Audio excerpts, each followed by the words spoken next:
Daniel? Oh, Good Day with Daniel Bennett. good day. Well, hello, my name is Daniel Bennett. Welcome to another episode of Good Day. And as we start things off, I want to mention, again, if you haven't gone to gooddaygtn.com to go there and get your free copy of this booklet, How to Become a Water Walker by Andrew Womack. You can also call 719-635-1111 if you want other resources or to partner with us, or if you want prayer or anything like that. You can get the free digital one or the hard copy. And if you're watching this in the future, it'll be something else. So you can go there and keep an eye on that just to see what other resources we're giving away. And so my main topic for today is going to be an unusual one, but it's one that's very interesting to me, and I'll try and convince you that this is interesting also. But I want to talk about transportation and location. And so I'll explain why that's exciting to me in a little bit. I don't know how to give you a good hook for that without just telling you the whole thing. So we'll get to that in a little bit. First, I want to do a quick topical study on marriage. So I'm going to look at 3 quotes on marriage and 3 scriptures on marriage. You know, my wife and I, we just hit our 10-year anniversary recently in this last December, and time flies. I still feel like, we've barely been married at all, and it's been 10 years already. 4 children. It's exciting. We're about to find out, we're about to have our 4th baby. By the time you watch this, we'll have already had our 4th baby. I'm so excited to find out. We don't even know if it's a boy or girl yet.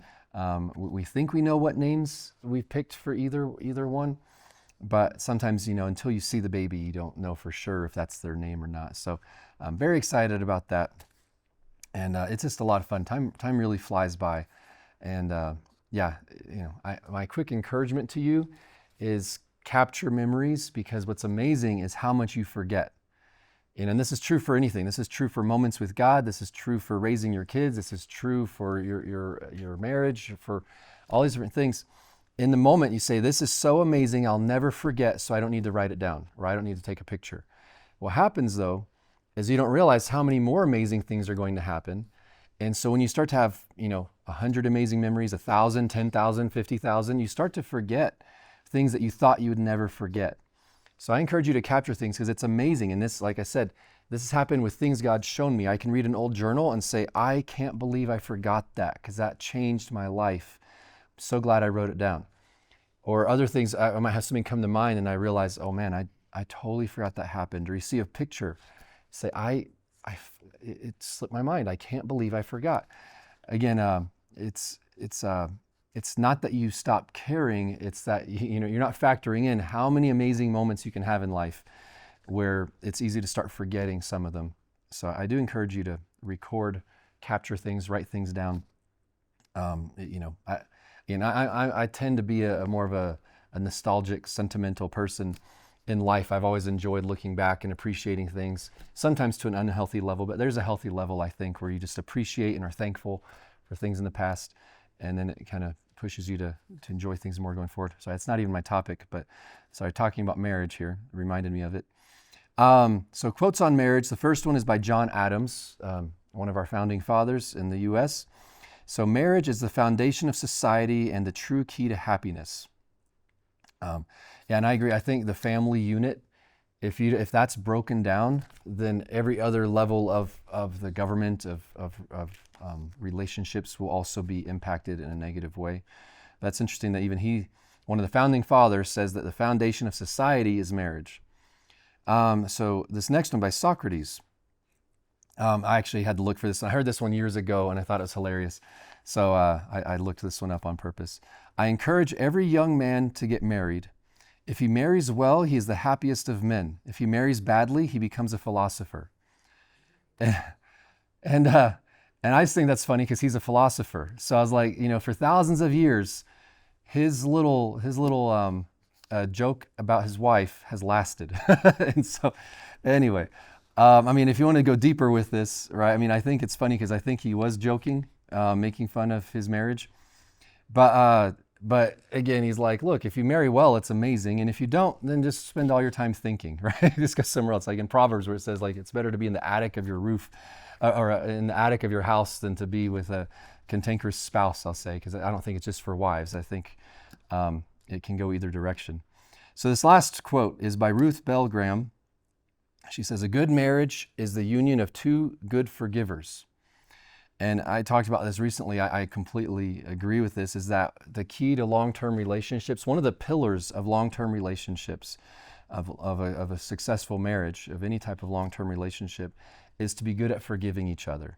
Instead of saying our marriage will make it if we never mess up, right? That's not going to work. That's a ticking time bomb. You say our marriage will make it because if we mess up, we forgive each other and we move on.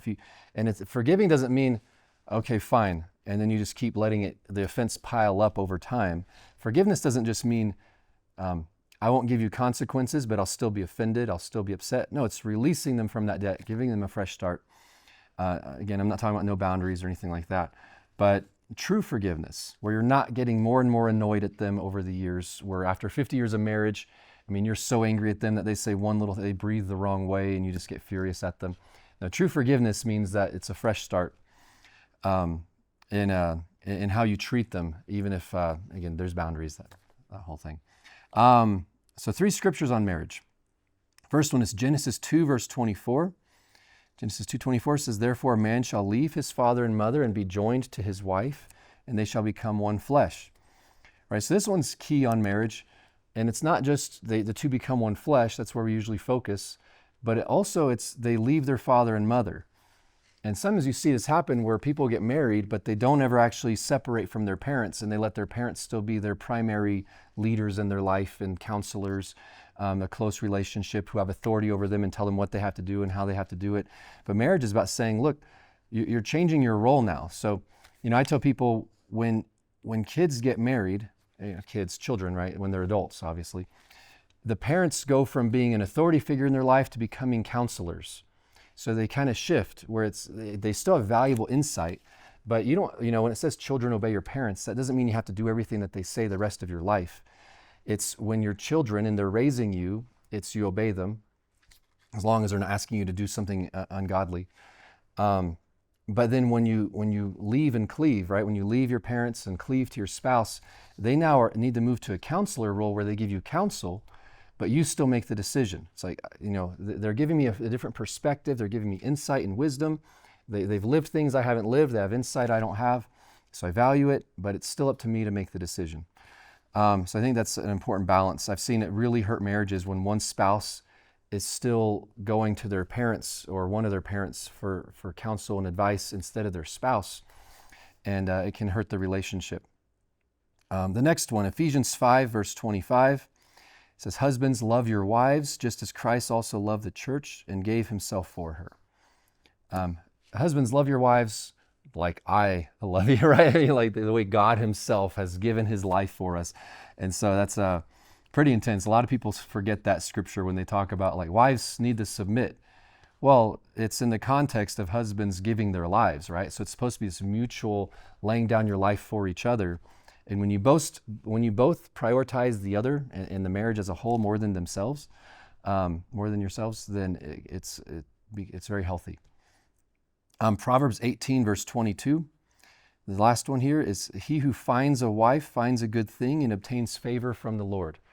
Right, so marriage is a good thing. Some people think, and I used to think, that marriage is second best, that, we should all try and be single, but the weak ones, the people who are pitiful and who need a crutch in life, they can get married, right? Because Paul said, like, it's better to not marry. But you have to remember what started off is God invented marriage. He said it's a good thing. He who finds a wife finds a good thing. This is something God invented. It's good. In my life, God even told me, because I used to say, I'll stay single. I care so much about serving you that I'll stay single so I can serve you better. And God said, that's not what you're called to. You can't accomplish what I've called you to accomplish without marrying your spouse, right? It's going to be a joint calling. And so God told me to stop offering to stay single because, this bigger topic, but sometimes instead of being patient, we try to just throw the towel in. Like, I'm tired of waiting. I'd rather just say I'll never get married than know that I will get married, but I haven't met them yet. I got married in my early 30s. And so, so all my 20, at first I wasn't interested. And then once I was interested, I was like, why, I haven't met this person yet. So you know what? I think I'll just stay single forever. And God's like, how about you just be patient?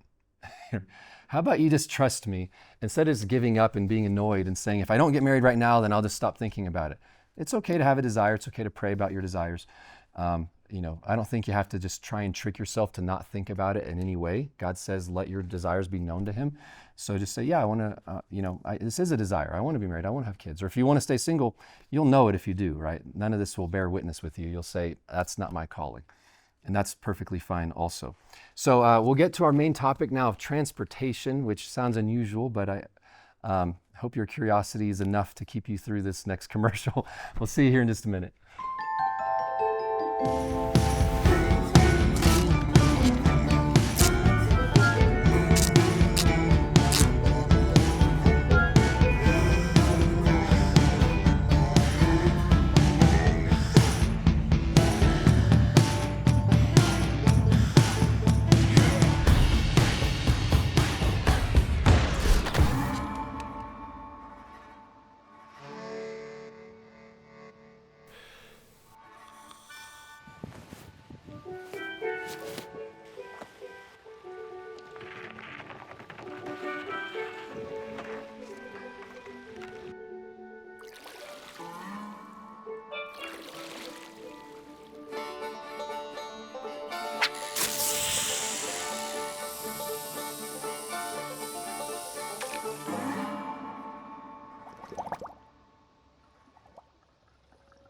You know, life comes with all kinds of storms. But when your boat is sinking, you might want to step out and learn how to be a water walker. Log on to gooddaygtn.com to get your free copy today. Awesome. So welcome back. And speaking of how to be a water walker, I want to talk about travel, transportation, location, things like that. And what do I mean by this, right? So, one of the things I noticed a long time ago was that a lot of my favorite miracles in the Bible all had to do with transportation. And it's kind of an interesting link, but right, walking on water. I mean, who hasn't wished they could walk on water or run on water, right? In the movie The Incredibles, one of the characters can run really fast and he runs on water. And I was like, ooh, that looks really fun, right? But walking on water, Jesus walking through a wall, possibly, right? In John 20, verse 19, it says the doors were shut and then Jesus appeared in the room with everybody. So he either walked through a wall or teleported in there. So I've always thought, wow, that's really cool to be able to, go through a door, go through a wall. Once Jesus teleported a whole boat. Okay, so, I don't know if you realize that. In John 6, verse 21, after Jesus walked on water, in John's account of it, he says, then they willingly received him into the boat, and immediately the boat was at the land where they were going. And so I used to pass over that and not notice it. And one day I was like, wait a minute. Jesus, as soon as he got in the boat, they teleported to the other side, right? So he's walking on water when they thought they couldn't make it in the middle of a storm. He gets in the boat and then boom, they're there. And I was like, that's pretty cool to teleport a whole boat full of people. And then, so there's walking on water, walking through a wall, teleporting a boat. Philip, the evangelist, he teleported multiple times. Now, he didn't control it, so it's kind of like he teleported not knowing. So imagine it's kind of like, where am I? I don't know. And he's like, well, as long as I'm here, I might as well start preaching. And so he was talking to angels, getting direction. He was being teleported. I'll just be myself and minister wherever I'm at. So that was always cool. One of my favorites is actually in 1 Kings chapter 18, but Elijah outran the king's chariot. And so I won't read the whole thing right now, but it says, right, when he was the king was talking to him, he's praying about the rain coming back.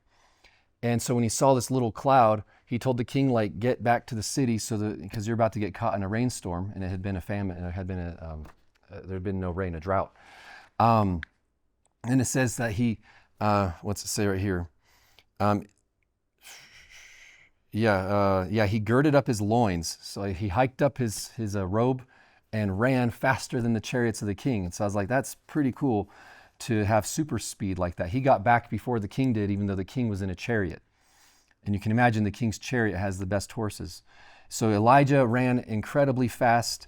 Even the children of Israel walking through the Red Sea, right, where it became dry land. So there's these cool miracles that involve travel.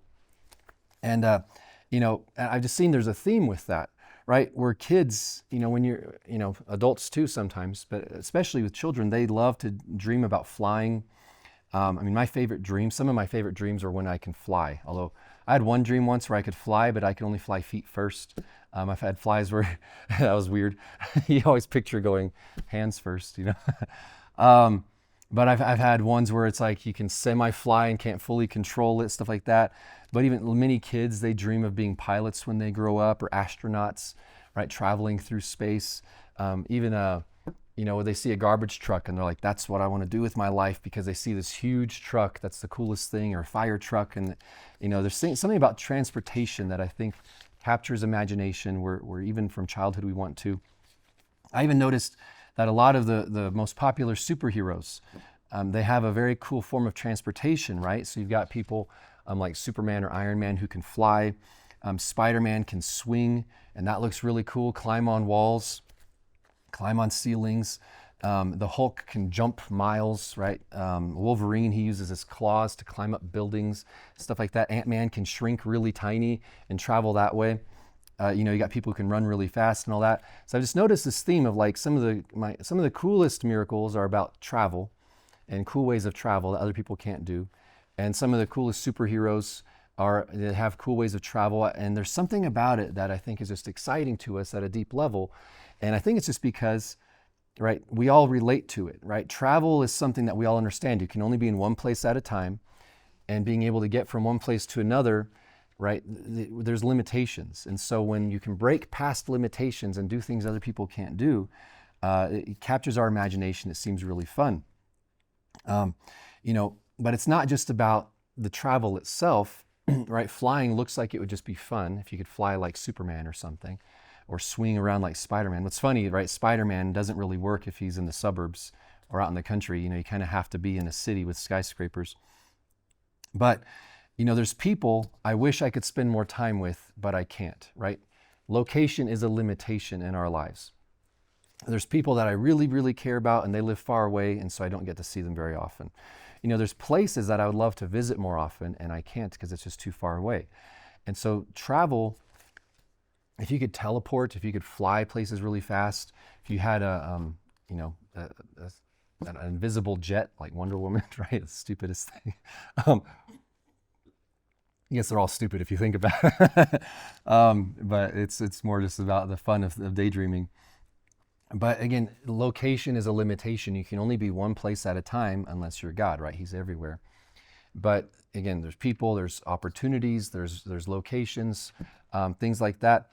And it's fun to imagine breaking that, right? If I could teleport, then I could go hang out with anybody I wanted to and say, well, yeah, I'd spend my day here, but I'll go hang out with my friends across the country.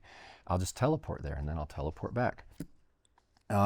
Right? I mean, think about it. I'll just jump straight to teleportation, right? But whatever, any kind of travel, transportation, whether it's a cool vehicle or it's a superpower, whatever else, a miracle, if you could teleport, it would save a lot of time, right? So you don't have to travel. You can just, you can kind of like during COVID when everyone had to work from home. I was like, man, this is awesome. I can wake up and be working in 30 seconds, right? You just walk to the other room and you're at work, as opposed to having to get ready and, all this other stuff going to the office. I used to drive an hour to work each way. Now I live much closer. But if you could teleport, you could have more experiences, right? You could go to different locations. One day, you could be in the desert one day, you could be at the beach the next, you could be in the forest and the mountains. Travel could be fun on its own, right? If you have a really nice vehicle, it can be fun just to drive or to fly or whatever it is. People who have flying as a hobby or something, and they just enjoy going flying. Or people, who love to drive, they don't see it just as transportation, they see it as their hobby also. If you could teleport, you could go places other people can't go, right? You could just go anywhere, right? It's kind of like slightly different, but my wife is pretty short. And so she can't reach the top cabinets in our kitchen and things like that, And so I feel like I have a superpower where she's like, I need help. And I'm like, I've got you covered. I have this ability called height. Sometimes I'm even at the grocery store and people will say like, can you help me reach that thing up there? And I'm like, absolutely, right? It's like this thing that's easy for me, for you mere mortals who are short. It's impressive. I don't know. I'm just joking. Yeah, if you could teleport, you could live anywhere you wanted, right? You could say, well, here's where I want to work. Here's where I want to live. Here's where I want to spend my free time. Here's where I want to go for my hobbies. And so, you could get the best of everything, right? You wouldn't have to make these tough choices. You could say, I'll live wherever I want to raise my kids, but then I'll work wherever the job is that I want, and then I'll have fun wherever the fun things are. But see, that's not how life is. In life, you have to make difficult decisions. You can't have it all because you're limited by location, right? So there's tough questions we have to answer, right? Where do I want to raise my kids? Where do I want to work? Who do I want to spend my time with? Where do I want to be for my hobbies and interests? If you could teleport, you wouldn't have to decide, but since you can't teleport, and if you can, right, if God chooses to move you somewhere, that's not something you can just control on a daily basis. It's something that's, led by the Holy Spirit. You have to make tough choices in life. And so that's kind of what I want to get to about this is appreciating the importance of location. Because the whole reason why we love travel is because location is such a limitation. But limitation can also be the birthplace of creativity and ideas. And so it's really about appreciating what a limitation means and then what we can do about it. So I have 4 thoughts on location and travel. I'll go through them pretty quickly. The first one is that the better our transportation is, the more options we have. Right? I think transportation is a valid investment, and I mean a wide variety of things. Right, so it could be vehicles, right? If you don't have a vehicle, if you only have a bike and not a car, you're limited. The better your vehicle, the better options you have. But it's also skill sets. It's also fitness, right? If the better you are at walking or hiking, the more places you can get. Skill sets, right? The better you are at packing, the easier it is to travel, right? If you when I was single and I traveled a lot, I got to where I could just have a very small backpack or carry-on. And it was enough, right? I was a master at packing and what I needed, what I didn't need. You learn certain tricks and things like that so that the airport is less inconvenient. You can get better at planning. Or if somebody doesn't plan, then travel seems like this huge hassle, but if you get really good at it, it's easier. You get better at being flexible, right? If you realize if things don't go my way, I know how to adjust. Some people, if they aren't good at that, then, I had a plan, it didn't work out, great, now what? But you can get really good at just adapting and adjusting to the moment. So the better your transportation, the more options we have. The second thought on this is that, again, location limits us. We're limited. Where you choose to live, where you choose to spend your time limits who you spend time with, right? Where you get a job, it determines who you're going to work with. I heard Pastor Greg years ago say, he was talking about leadership in business and all that, and he said, hire people that you want to live your life with because you're going to spend more time with them than anybody else. It's very true, right? I mean, or at least you'll spend a lot of time with them. If you hire people, if you choose to work for people, if you work in a team that you don't enjoy, then you just chose to spend a huge chunk of your life with people you don't enjoy. So I think that's a very valid factor when you decide where to go, where to work, where to do things. I was telling somebody when I chose my mission trip when I was a Charis student, I didn't choose it so much based on the location. I chose it based on who I would go with. And so when they said this, one of the teams was going to be the toughest one. Like, this is the hardest trip, the most uncomfortable, the hardest work. And I was like, I want to go on a trip with people who heard that and still want to go. Because I value the people I'm going to be with, not just where I'm going. Where your location affects what options you have. It affects what you have access to. So like I said, life is full of difficult decisions. I love the ocean. I would love to live right on the beach, like right there in the sand, or house on a rock, I guess. I love the beach, but other than climate and other than walking along the beach, all the people I want to live life with are in Colorado. And so I have to, say, okay, climate-wise, I'd prefer to live over there, but climate's not my most important priority. The people that I want to live my life with, the people that I want to raise my kids alongside, all that, they're here. So you have to make tough choices and say, I don't get everything that I want. What's most important to me? Life is full of decisions, and you have to choose based on your priorities. Again, limitations force us to be more creative. The next point is that no matter where you go, you're still you.